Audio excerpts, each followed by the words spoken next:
Hindi na matutuloy ang inaabangang laban sana ni na Mexican boxing superstar Canelo Alvarez at social media influencer na si Jake Paul.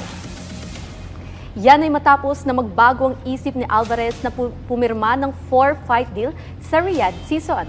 Dahil sa bagong kontrata ng Mexican boxer ay ibig sabihin na hindi na rin matutuloy ang laban sana nito kay Paul. Dahil dito nagpatama ang social media influencer na sinasabing may nagbayad umano ng ilang daang milyong dolyar kay Canelo para umatras ito sa kanilang bakbakan. Isang 4-division world champion ang hawak ni Canelo ngayon. Ito ay ang WBA, WBC at WBO super middleweight world titles.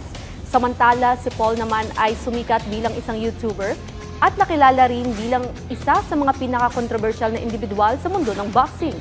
Sa huli niyang laban, dinomina ni Canelo si Edgar Berlanga upang madepensahan ang kanyang mga titulo. Habang tinalo naman ni Paul ang boxing legend na si Mike Tyson noong Nobyembre ng nakaraang taon.